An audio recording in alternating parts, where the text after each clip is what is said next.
Eu destacaria que o comportamento dos colaboradores é um fator importante para que a gente possa atingir o objetivo de todos, que foi apresentado na pesquisa para o ano de 2023 como o segundo item de importância estratégica, atrás apenas da competição por talentos. Você está ouvindo o podcast Saúde e Benefícios, uma coleção de entrevistas da WTW, onde exploramos assuntos abrangentes como saúde, bem-estar, benefícios e as mais recentes novidades e tendências do mercado.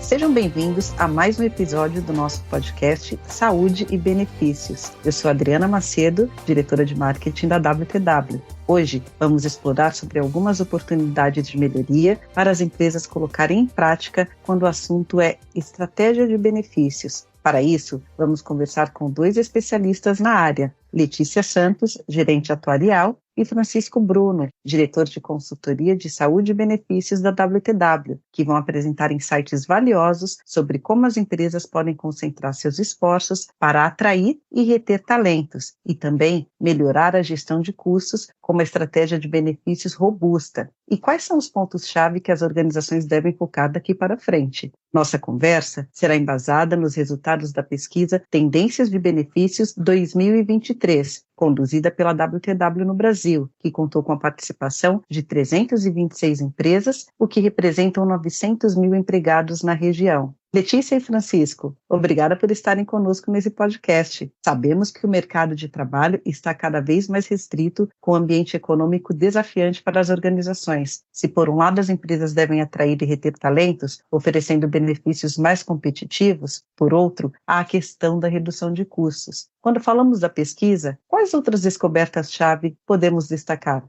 Oi, Adriana. Obrigada pelo convite. Nesta edição, podemos destacar também que as empresas buscam cada vez mais obter maior foco na eficiência e na gestão do seu pacote de benefícios. Obter um portfólio mais aprimorado em benefícios que atenda às necessidades dos empregados também foi um item muito requisitado na pesquisa. Em relação ao bem-estar também dos empregados, segurança financeira, as empresas reconhecem a necessidade de melhorar a sua atuação nessas áreas também.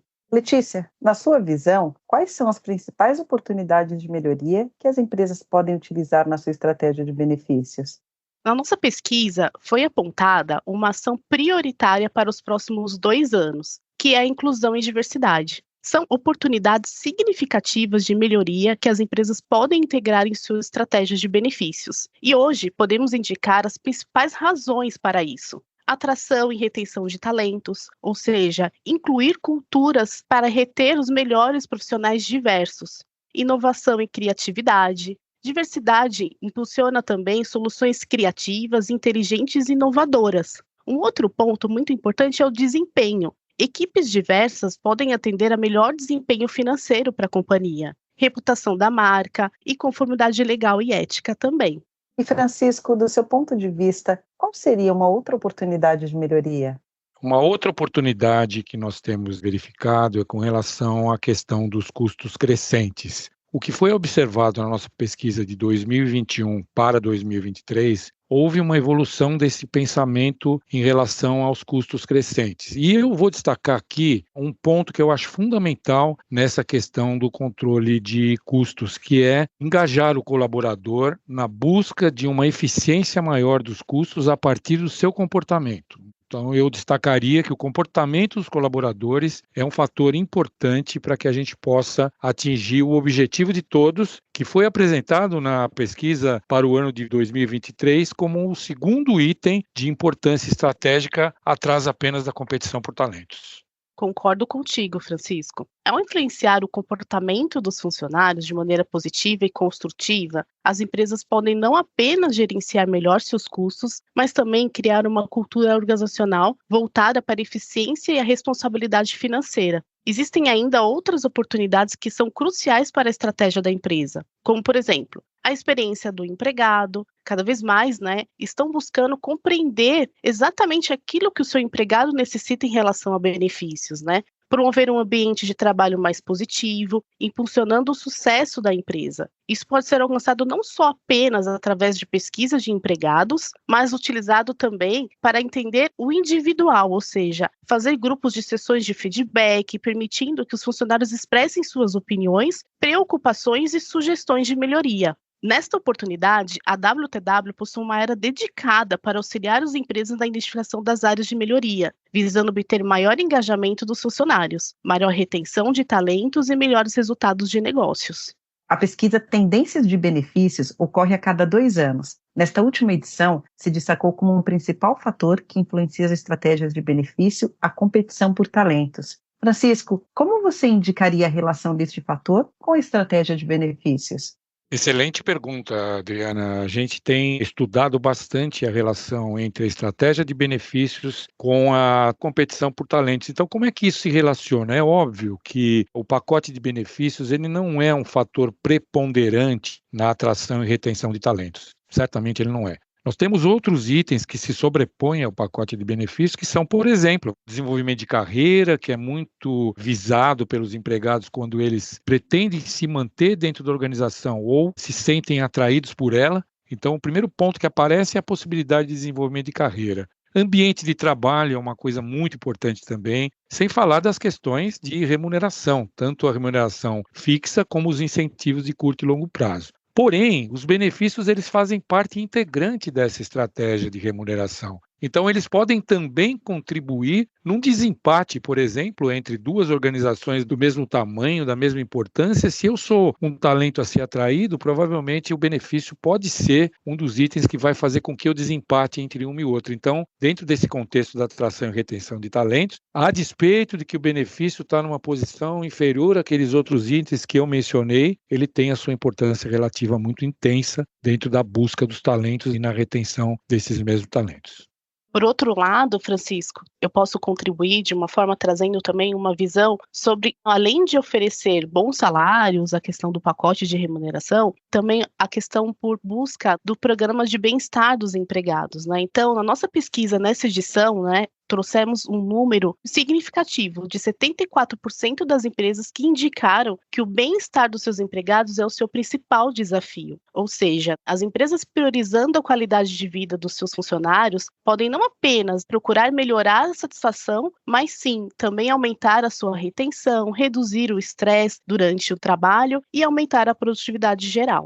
Perfeito, Letícia. Você lembrou muito bem a nossa estratégia de atuação em relação ao bem-estar. A WTW hoje é muito preocupada com essa questão do bem-estar dos empregados e nós temos uma visão muito clara dos pilares do bem-estar, o emocional, o pilar físico, o pilar financeiro, o pilar social. Esses pilares eles têm vida própria, eles independem um do outro, mas no contexto geral eles se entrelaçam. O bem-estar emocional, físico, financeiro e social, uma vez entrelaçados, eles podem trazer uma visão integrada entre empresa e empregado na busca de um bem-estar geral satisfatório para que a produtividade dos empregados aumente e para que o resultado da empresa, por conseguinte, também aumente. Muito interessante os dados que vocês compartilharam. E, Francisco, uma curiosidade, quais os fatores que de fato fazem que os custos cresçam cada vez mais nas empresas? São vários fatores, Adriana, mas eu queria destacar como uma forma de nós endereçarmos esse assunto dos custos. O primeiro destaque que eu faria é que não se deve falar em questão de benefício de saúde em redução de custos. Redução de custos, pura e simplesmente, pressupõe muito a corte de benefícios e não é disso que a gente quer falar. A gente prefere falar em contenção de custos, então é diminuir a intensidade da curva ao longo do tempo, essa curva que vem se verificando ao longo dos anos, que é a chamada inflação médica, cujos componentes são vários. Eu vou citar aqui alguns deles para a gente começar a ver onde que as empresas podem efetivamente colocar a sua energia na questão da contenção de custos. Então, por exemplo, dentro da inflação médica, você tem um componente muito importante que é a valorização do dólar em relação à nossa moeda, ao real. Isso influencia diretamente nas questões das internações na parte dos medicamentos, e isso é uma coisa que nós não temos como interferir. Nós, eu estou dizendo as empresas, né? Como é que nós vamos interferir na negociação de medicamentos entre uma operadora e o seu recurso destinado àquela internação? O segundo ponto que nós não podemos interferir é na própria evolução dos tratamentos, né? No aparecimento de novos tratamentos, de novas tecnologias. Isso é uma coisa que acontece direto. Então não temos como influenciar, isso vai acontecer sempre, em escala cada vez maior. Um terceiro ponto são as regulações, né? O órgão regulador hoje, que é a ANS, ele reduziu o prazo que ele estabelecia para a criação de novos procedimentos no rol. Eram a cada 2 anos, agora é a cada 6 meses. Então, isso também influencia. Então, esses 3 pontos que eu falei, eles estão fora do nosso controle. Então, onde que nós podemos atuar? Nós podemos atuar naquilo que está na mão das empresas. Então, o que é? Desenvolver programas de saúde inteligentes, engajar o colaborador para que ele mude o seu mindset de um simples usuário de um plano de saúde para um parceiro. Então, essas coisas que a gente pode trabalhar dentro da empresa vão nos ajudar na redução da intensidade da curva, promovendo um controle maior dos custos de saúde. Excelente. Francisco e Letícia, agradeço muito pela participação e pelas valiosas contribuições de vocês. Obrigada a todos os ouvintes por nos acompanharem neste episódio e em breve traremos mais análises de outros recortes da nossa pesquisa Tendências de Benefícios. Vocês têm mais algum ponto? Querem agradecer o público, trazer mais alguma informação que não destacamos nesse episódio? É só agradecer, Adriana, a quem nos ouviu e estamos aqui à disposição para esclarecer algum ponto que eventualmente não ficou muito claro para as pessoas. Nós estamos aqui à disposição para esclarecer. Muito obrigado. Seguimos à disposição. Muito obrigada. Até a próxima edição do podcast Saúde e Benefícios da WTW. Obrigado por participar do podcast Saúde e Benefícios. Para mais informações, acesse nossas mídias sociais e a seção de Insights no wtwco.com.